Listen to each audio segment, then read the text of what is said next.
Hello વિદ્યાર્થી મિત્રો, કેમ છો? મજામાં? સનશાઇન સ્કૂલના ઓનલાઈન ક્લાસમાં તમારું હાર્દિક સ્વાગત છે.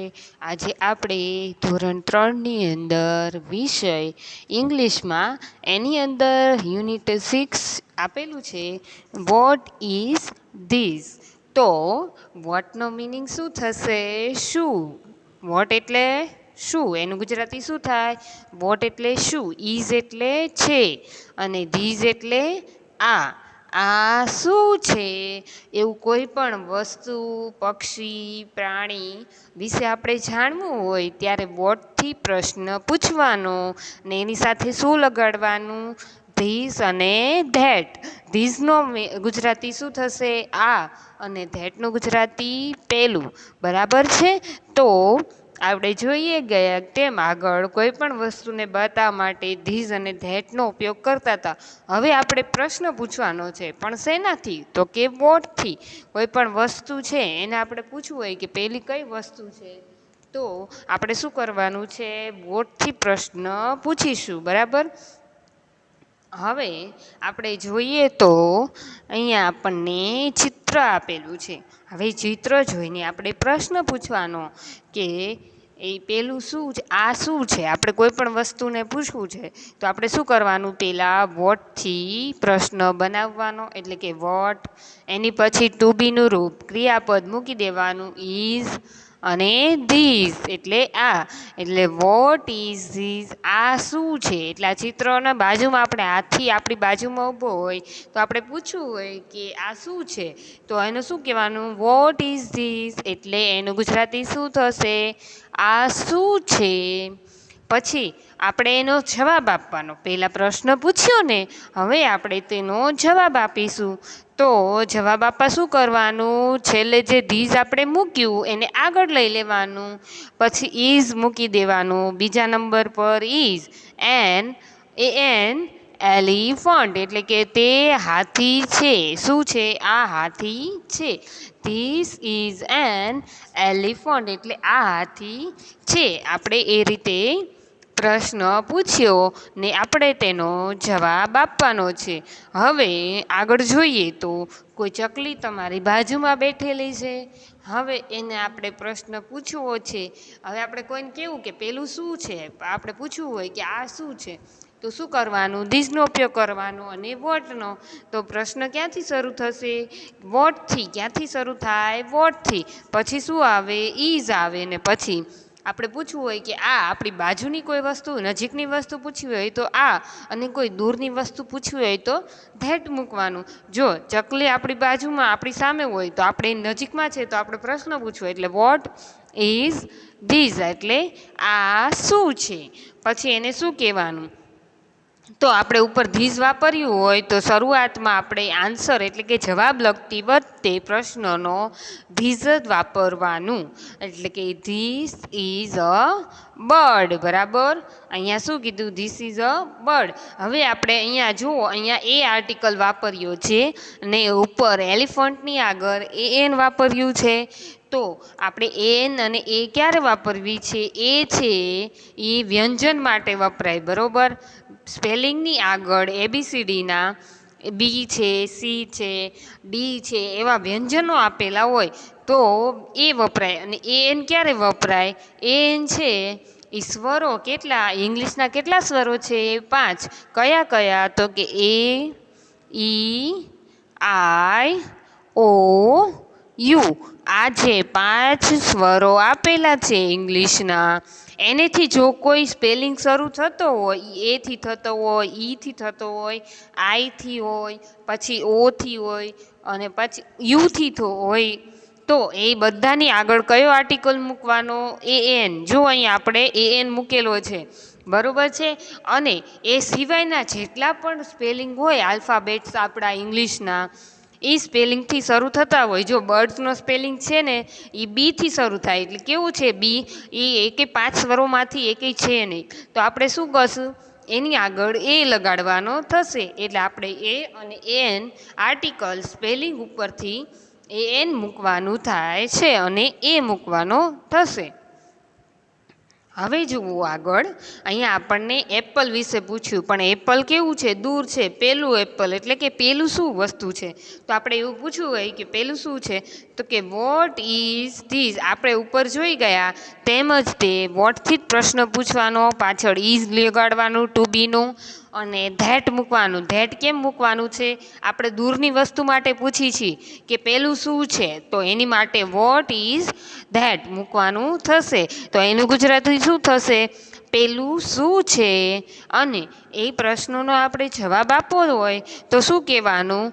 That is an apple. તો શું થાય? ધેટ આપણે પાછળ લગાડેલું હતું એ શરૂઆતમાં લખવાનું, પછી ટુ બીનું રૂપ ઉપર જે બીજા નંબર પર ઇઝ લખ્યું હતું એ, અને અને અથવા એન આર્ટિકલ, એન અથવા એ આર્ટિકલ મૂકવાનો થાય. અહીંયા આપણે સફરજન વિશે પૂછી રહ્યા છીએ કે એ પેલું શું છે? તો સફરજન છે. સફરજન ઇંગ્લિશમાં એપલ કહેવાય.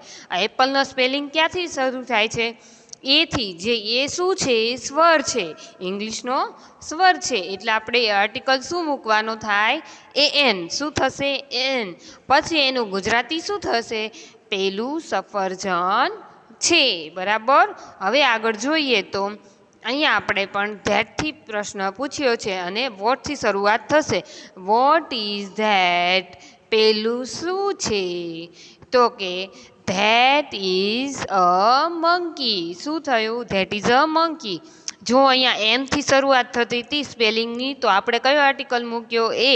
અને ધેટ પાછળથી ધેટ આપણે પ્રશ્નોમાંથી પહેલું મૂકી દેવાનું અને ઇઝ છે એ મૂકી દેવાનું, અને પછી જે વસ્તુનું ચિત્ર આપેલું હોય એ વસ્તુનું આપણે અહીંયા લખવાની સ્પેલિંગ લખવાનો, અને આગળ એ અથવા એન આર્ટિકલ મૂકવાનો થશે.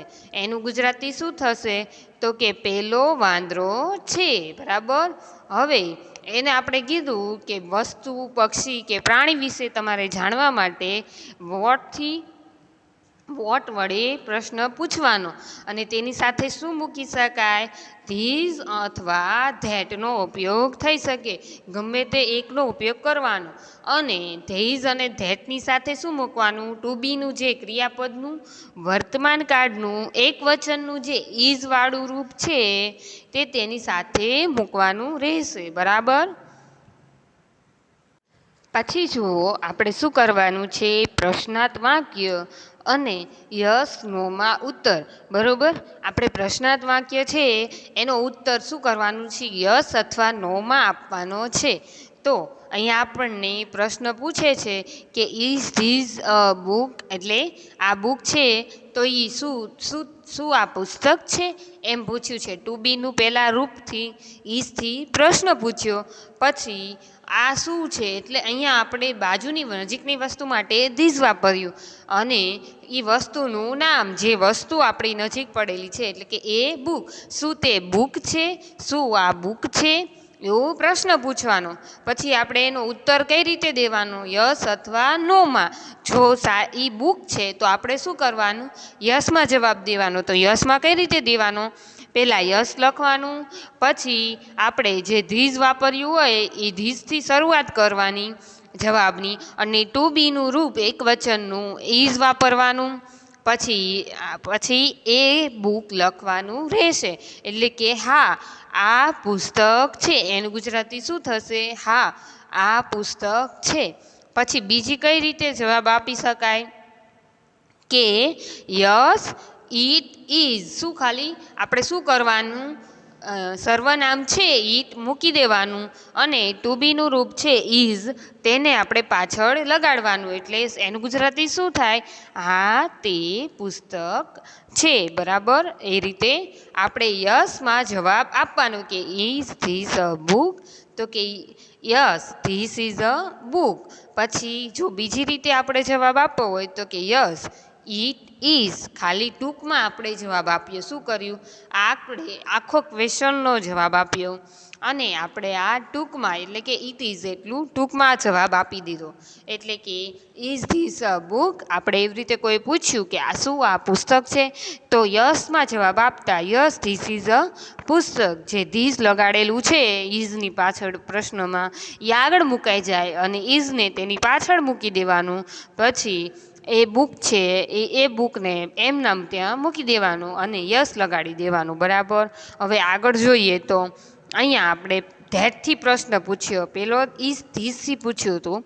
હવે કોઈ પણ પ્રશ્ન છે ઇઝથી શરૂઆત થઈ હોય, ઇઝ ધેટ એન એપલ, શું પેલું સફરજન છે? જો તે સફરજન હોય તો આપણે યસમાં દેવાનું, જો તે સફરજનનો સફરજન નથી તો આપણે નોમાં જવાબ દેવાનો. જો અહીંયા તો આપણે બનાનાનું ચિત્ર આપેલું છે અને પ્રશ્ન શું પૂછ્યો છે, શું પેલું સફરજન છે? તો આપણે શું કરવાનું, નોમાં જવાબ દેવાનો. શું કરવાનું, નોમાં. એટલે ત્યાં શું આવશે, no that is not an apple, બરોબર. ના, પેલું સફરજન નથી. જો શું કરવાનું, નો જવાબ નોથી શરૂઆત કરવાની, પછી ધેટ લગાડવાનું. ધેટની પાછળ ટુ બીનું રૂપ એકવચનનું ઇઝ આવે, પછી નોટ લગાડવાનું, કારણ કે આપણે નોથી પ્રશ્ન કરવાનો છે, જવાબ લખવાનો, અને એન એપલ ત્યાં લખવાનું છે. પછી જો ટૂંકમાં જવાબ દેવાનો હોય કે ઇઝ ધેટ એન એપલ, તો શું લખવાનું થાય, પહેલાં નો લખવાનું, it is not, it is not, ના તે સફરજન નથી.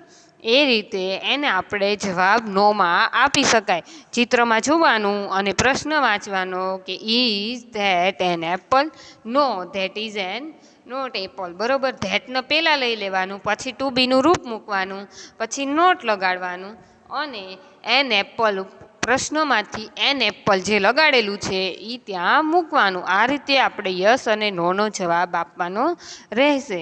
ઓકે મિત્રો, તો આજે આપણે યુનિટ 6 છે તે જોઈ ગયા. હવે આપણે ફન ટાઈમ છે એ આગળના ક્લાસમાં જોઈશું.